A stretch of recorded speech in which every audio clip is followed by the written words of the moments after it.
अब वर्दीधारियों की भर्ती के लिए एक परीक्षा, युवाओं को नहीं मिलेंगे कई मौके। तो दोस्तों, आप सभी अभ्यर्थियों के लिए बहुत महत्वपूर्ण जानकारी यहाँ पर कि अब वर्दीधारियों की भर्ती के लिए एक परीक्षा, युवाओं को नहीं मिलेंगे कई मौके। अभी तक आबकारी, वन, परिवहन, पुलिस में अलग अलग निकलती हैं भर्तियाँ। अब दोस्तों यहाँ पर अलग अलग आपको इस तरह से देखने को नहीं मिलेगा। दोस्तों क्या होगा पूरा यहाँ पर आपको मैं बताने वाला हूँ। धामी कैबिनेट ने चयन आयोगों की सहूलियत के लिए विभिन्न विभागों की सिपाही व दरोगा भर्तियों में एकरूपता लाते हुए एकल परीक्षा का फैसला लिया है। इससे युवाओं को ज़्यादा मौके नहीं मिल पाएंगे। उन्हें एक ही परीक्षा से उन्हें किसी एक विभाग को चुनने का विकल्प दिया जाएगा।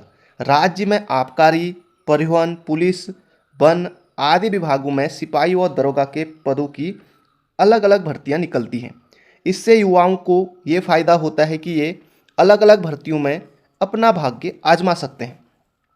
लेकिन चयन आयोगों पर बोझ बढ़ रहा है। वर्दीधारी पदों सिपाही व दरोगा पर सीधी भर्ती की चयन प्रक्रिया में एकरूपता लाने के उद्देश्य से उत्तराखंड वर्दीधारी सिपाही पदों पर सीधी भर्ती की चयन प्रक्रिया नियमावली 2025 और उत्तराखंड वर्दीधारी उप निरीक्षक पदों पर सीधी भर्ती की चयन प्रक्रिया नियमावली 2025 के प्रख्यापन को कैबिनेट ने मंजूरी दे दी है। इन दोनों नियमावली के लागू होने के बाद युवाओं को अलग अलग विभागों में भर्ती की अलग परीक्षा का विकल्प नहीं मिल सकेगा।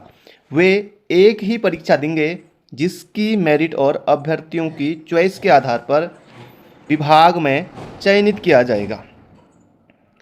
तो यहाँ पर दोस्तों जैसे अभी तक दोस्तों यूके ट्रिपल एस सी ने ना, जैसे इस तरह से समझिए कि जैसे अभी जो भर्ती निकली है स्नातक स्तरीय वाली, क्लब एग्ज़ाम है, इससे पहले भी क्लब एग्ज़ाम हुआ था।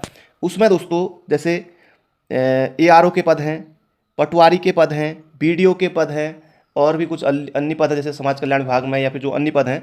तो इस तरह से दोस्तों देखिए, अब BDO के लिए भी अलग भर्ती नहीं निकाली आयोग ने, पटवारी के लिए भी नहीं निकाली। कुछ पद ARO के थे या कुछ दो चार पद अन्य थे, अन्य विभाग के थे, या कुछ दो चार पद और अन्य विभाग के थे।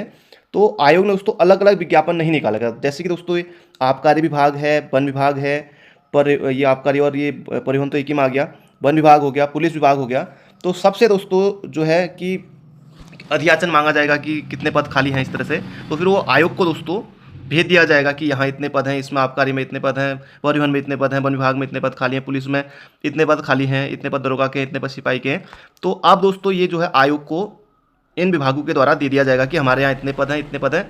तो एक ही दोस्तों फॉर्म निकलेगा और उसमें दोस्तों मेरिट के आधार पर ही आपका चयन होगा। जिसकी जैसे दोस्तों जो 2000 ग्रेड पे वाली है, अब वो तो अगर लगभग तो उसमें लगभग की सेम है 2000। अब उसमें भी दोस्तों जिसकी अच्छी रैंक होगी तो उसको पहले मौका मिलेगा कि वो पहले प्रेफरेंस ले लेगा कि मुझे इस विभाग में जाना है, इस विभाग में जाना है। बाकी दोस्तों मेरिट का जैसे अभी जो ये BDO पटवारी वाला दोस्तों चल रहा है, इसमें ARO के भी पद हैं और भी पद हैं। कुछ 4600 ग्रेड पे वाले, कुछ 4200 ग्रेड पे वाले, कुछ 2800 वाले, कुछ 2400 वाले, कुछ उससे नीचे। तो जिसकी जितनी अच्छी रैंक आएगी दोस्तों उसको जो है कि उसके लिए बेहतर मौका रहेगा कि उसको जो है अच्छी ग्रेड पे वाली जॉब वहाँ पर मिलेगी। तो रैंक का भी दोस्तों खेल है। और ज़्यादा जैसे अभी पुलिस की भर्ती अलग निकली, फॉरेस्ट की भर्ती अलग निकलने वाली है, और भी दोस्तों जो है कि ये अभी ये परिवहन विभाग की अलग ज्वाइनिंग हुई। तो अब इस तरह से दोस्तों आपको देखने को नहीं मिलेगा। तो एक भर्ती निकलेगी, उसमें सभी अभ्यर्थियों को, जैसे साइंस भी है, जैसे कुछ वन दरोगा में साइंस है तो यहाँ पर दोस्तों केवल साइंस वाले अभ्यर्थी भर पाएंगे, या फिर जो भी होगा देखने वाली बात होगी।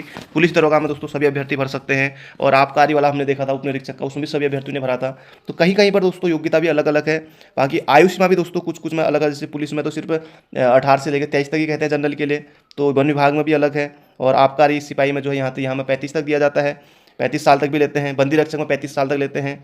तो अलग अलग दोस्तों यहाँ पर आयु सीमा का भी है। तो अब देखने वाली बात होगी क्या आयु सीमा भी सेम होगी। तो इस पर दोस्तों आपकी क्या राय है कमेंट बॉक्स में बताइएगा। बाकी दोस्तों अब एक ही एग्ज़ाम होगा इनका, क्लब एग्ज़ाम होगा। बाकी फिजिकल दोस्तों अब बाद में होगा जहाँ तक है, क्योंकि अब पहले पेपर करा लिया जाएगा आयोग के द्वारा। तो आप लोग लगे रहे दोस्तों जो भी एग्ज़ाम निकलते हैं ना, क्योंकि इनका दोस्तों लगभग जो आयोग कराता है ना यूके ट्रिपल सी, जो ग्रुप सी वाला एग्जाम है दोस्तों, लगभग आप चाहे कनिष्ठ सहायक की तैयारी कीजिए, फॉरेस्ट गार्ड, पुलिस, ये पटवारी, BDO, अब तो खैर इनका एक ही एग्जाम है तो सिलेबस भी इनका एक ही है।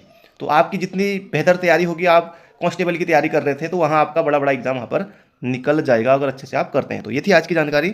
मिलते हैं बहुत जल्दी एक नई वीडियो में। तो दोस्तों अब मौके कम मिलेंगे और तैयारी बेहतर करनी होगी। जितना दोस्तों समय आगे बढ़ रहा है उतनी ही दोस्तों यहाँ पर दिक्कत आएंगी आने वाले समय में। देखिए एक क्लब एग्जाम हो गया, अब ज़्यादा ज़्यादा कंपटीशन दोस्तों अब बढ़ते ही जाएगा, दिन पर दिन कम नहीं होगा। अच्छे खासे नंबर भी आ रहे हैं लड़कों के, मेहनत कर रहे हैं, तो आप भी दोस्तों लगे रहिए। अब दोस्तों ये इस तरह से क्लब एग्ज़ाम होगा, अलग अलग परीक्षा नहीं होगी, एक परीक्षा होगी।